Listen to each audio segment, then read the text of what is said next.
Hi, I'm in a hotel room because I'm actually on my way to India. I'm catching a flight in the morning. But I just wanted to pop in and tell you a little something about Ayurveda. Have you ever wondered why Ayurveda doesn't want you to add ice to your water, especially when you're eating? Well, we have this concept of Agni, which is fire. It's a Sanskrit word. It gives us our word ignite. And we want to ignite the fire when we eat. We want to have a strong digestive fire to optimally digest and metabolize our food because that makes strong tissue, organs, a strong body, and a strong you. When you add ice, it's a little bit like adding ice to a bruise or a cut or inflammation. It shunts the blood away. We want to bring the blood, so we want a warm belly.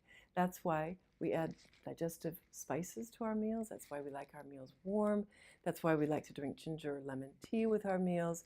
And that's why we don't add ice. All of this is in my new book, Ayurveda Cooking for Beginners, which is available now. To your good health.